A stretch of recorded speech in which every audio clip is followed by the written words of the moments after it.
E20 petrol മൈലേജുമായി ബന്ധപ്പെട്ട് മന്ത്രാലയങ്ങൾ നൽകിയ കണക്കുകളിൽ ഭിന്നതയുണ്ട് എന്ന് ഡൽഹിയിൽ നിന്നൊരു വാർത്ത വരുന്നു.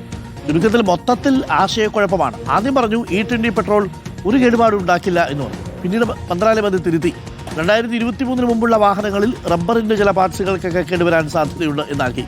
മൈലേജുകൾ കുറയില്ല എന്നതായിരുന്നു ആദ്യം. പിന്നീട് പറഞ്ഞു മൈലേജ് കുറഞ്ഞേക്കാം എന്നാണ്. അതിൽ തന്നെ രണ്ട് കണക്ക്. പെട്രോളിയം മന്ത്രാലയവും ഒപ്പം ഗതാഗത മന്ത്രാലയവും രണ്ട് കണക്കുകളാണ് നൽകിയത്. ഇന്ധനക്ഷമതയിൽ 2% മുതൽ 6% വരെ കുറവുണ്ടായേക്കാം എന്നാണ് ഗതാഗത മന്ത്രാലയം ലോക്സഭയെ അറിയിച്ചത്.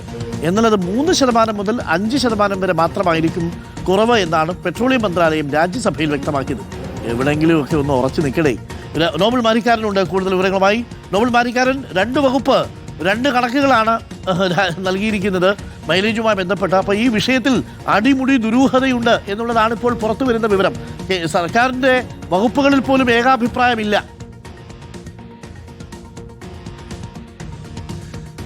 അരുൺ, E20 പെട്രോളുമായി ബന്ധപ്പെട്ടുകൊണ്ട് രാജ്യത്ത് വലിയ സംശയങ്ങളും വിവാദങ്ങളും തുടരുമ്പോൾ കേന്ദ്ര സർക്കാരിന് പോലും ഇതിൽ കൃത്യമായ ഒരു വ്യക്തത നൽകാൻ കഴിയില്ല എന്നാണ് പ്രധാനപ്പെട്ട കാര്യം. രണ്ട് വകുപ്പുകൾ, പ്രത്യേകിച്ച് ഉപരിതല ഗതാഗത വകുപ്പും പെട്രോളിയം മന്ത്രാലയവും, ഈ രണ്ട് വകുപ്പുകളും വിവിധങ്ങളായ റിസൾട്ടുകളും വിവരങ്ങളുമാണ് ഇതുമായി ബന്ധപ്പെട്ടുകൊണ്ട് ലോക്സഭയിലും രാജ്യസഭയിലും അടക്കം കൈമാറിയിരിക്കുന്നത് എന്നാണ് ഏറ്റവും ഗൗരവം ഉണ്ടാക്കുന്ന കാര്യം. അതായത് സർക്കാർ വലിയ കൊട്ടിക്കൊഴിച്ച് E20 എന്നൊക്കെ പറയുമ്പോഴും സർക്കാരിന് പോലും ഇതിൽ എന്തൊക്കെ പ്രത്യാഘാതങ്ങൾ ഉണ്ടാക്കുന്നു എന്നതിനെക്കുറിച്ചൊരു കൃത്യമായ ധാരണ ഉണ്ടാക്കാൻ കഴിയുന്നില്ല എന്ന വിമർശനം ഉയരുന്നു. പ്രധാനമായും നമ്മൾ നോക്കുകയാണെങ്കിൽ ഗതാഗത മന്ത്രാലയം നൽകിയിരിക്കുന്ന കണക്ക് പ്രകാരമാണെങ്കിൽ ഇന്ധനക്ഷമതയിൽ 2 മുതൽ 6% വരെ കുറവുണ്ടായേക്കാം എന്നാണ് ഇവർ പറയുന്നത്. ഇവരിത് പറയുന്നത് 3 സ്റ്റഡികളുടെ അടിസ്ഥാനത്തിൽ. ഒന്ന്, automotive research association of India, ഒപ്പം society of Indian automobile manufacturers, ഒപ്പം ഇന്ത്യൻ ഓയിൽ കോർപ്പറേഷൻ എന്നിവ നടത്തിയ പഠനത്തിന്റെ അടിസ്ഥാനത്തിലാണ് ഇപ്പോൾ ഈ ഉപരിതല ഗതാഗത വകുപ്പ് ഇതുമായി ബന്ധപ്പെട്ട ഈ പറഞ്ഞ 2 മുതൽ 6% വരെ ഇന്ധനക്ഷമത കുറഞ്ഞേക്കാം എന്ന വിവരം നൽകുന്നത്. അതേസമയം പെട്രോളിയം മന്ത്രാലയമാകട്ടെ ഇതുമായി ബന്ധപ്പെട്ട് കൈമാറുന്നത് 3 മുതൽ 5% വരെ പെട്രോൾ, അതായത് ഈ E20 പെട്രോൾ ഉപയോഗിക്കുമ്പോൾ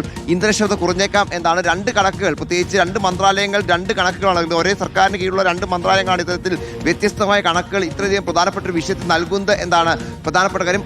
പൊതുവായി ഇതിൽ രണ്ട് മന്ത്രാലയങ്ങൾ പറയുന്ന ഒരു കാര്യം എന്ന് പറയുന്നത് വാഹനത്തിന്റെ ഇന്ധനക്ഷമത എന്ന് പറയുന്നത് റോഡിന്റെ സ്ഥിതി, അതോടൊപ്പം ഡ്രൈവിംഗിന്റെ രീതി, വാഹനത്തിന്റെ മെയിൻ്റനൻസ് അടക്കമുള്ള കാര്യങ്ങൾ കൂടി അനുകൂലിച്ചായിരിക്കും, അതിനെ കൂടി പ്രതിപാദിച്ചായിരിക്കും ഉണ്ടാവുക എന്നൊരു കാര്യം കൂടി പൊതുവായി പറയുന്നത്. പക്ഷേ എങ്കിൽ പോലും എന്താണ് ഇക്കാര്യത്തിൽ പെട്രോളിന്റെ മൈലേജ്, പ്രത്യേകിച്ച് വാഹനത്തിന്റെ മൈലേജ് എന്ന കാര്യത്തിൽ കൃത്യമായ വിശദീകരണം നൽകാൻ ഇപ്പോഴും ഈ മന്ത്രാലയങ്ങൾ കഴിയുന്നില്ല എന്ന് പറയുന്നത് അത്യന്തം ഗുരുതരമായ കാര്യമാണ്. കാരണം വലിയ വിഷയമാണ് ഇപ്പോൾ E20 എന്ന് പറയുന്നത്. വലിയ പ്രതിഷേധങ്ങൾ ഉണ്ടാകുന്നു. പ്രത്യേകിച്ച് വാഹന റാലി അടക്കം നടത്താൻ പലരും തീരുമാനിച്ച സാഹചര്യം അടക്കമുണ്ട്. CJP പ്രതിഷേധം പോലെ ഒരുപക്ഷെ ആയത് ഉയർന്നു വരാൻ സാധ്യതയുള്ള ഒരു വിഷയമായി E20 പെട്രോൾ വിഷയം മാറുകയും ചെയ്യുന്ന സാഹചര്യമുണ്ട്. അതിനിടയിലാണ് ഇപ്പോൾ എന്താണെങ്കിലും കേന്ദ്ര സർക്കാരിന് പോലും ഇതിൽ കൃത്യമായ ഒരു കണക്കുകൾ ഈ മൈലേജിന്റെ കാര്യത്തിൽ നൽകാൻ കഴിയാത്തത് തീർച്ചയായും ഉപഭോക്താക്കൾക്ക് അടക്കം ആശങ്ക ഉണ്ടാക്കുന്നതുമാണ്. Arun, thank U.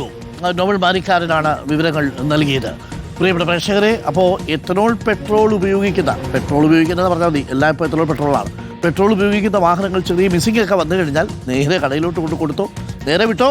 Ethanol petrol മൂലം മിസ്സിങ്ങുകൾ ഉണ്ടാവുന്നുണ്ട്, സാങ്കേതിക തകരാർ ഉണ്ടാവുന്നുണ്ട്, റബ്ബറിൻ്റെ ചില പാർട്ടുകളൊക്കെ മാറ്റിവെക്കേണ്ടി വരുന്ന സാഹചര്യം ഉണ്ടാവുന്നുണ്ട് എന്നുള്ളതാണ്. ഇപ്പോൾ മെക്കാനിക്ക് പറയുന്നതനുസരിച്ച് ഒരു പക്ഷേ ഈ പെട്രോൾ ടാങ്ക് തുരുമ്പെടുത്തു പോകാനുള്ള സാധ്യതയും തള്ളിക്കളയാൻ കഴിയില്ല എന്നുള്ളതാണ്.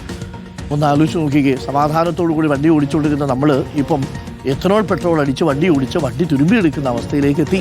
എന്നിട്ട് കേന്ദ്ര സർക്കാർ പറയുന്നു ഇത് 2023 ശേഷമുള്ള വാഹനങ്ങൾക്കൊന്നും വലിയ കുഴപ്പമില്ല എന്ന് പറയുന്നു. 23 മുമ്പും വാഹനം എടുത്തിരുന്ന മനുഷ്യരുണ്ട് സാർ, അവർ നിരത്തിലൂടെ ഇപ്പോഴും ആ വാഹനം ഓടിക്കുന്നുണ്ട് സാർ. കഷ്ടപ്പെടുത്തരുത്, പറ്റിക്കരുതെന്ന് മാത്രമേ നമുക്ക് പറയാനുള്ളൂ.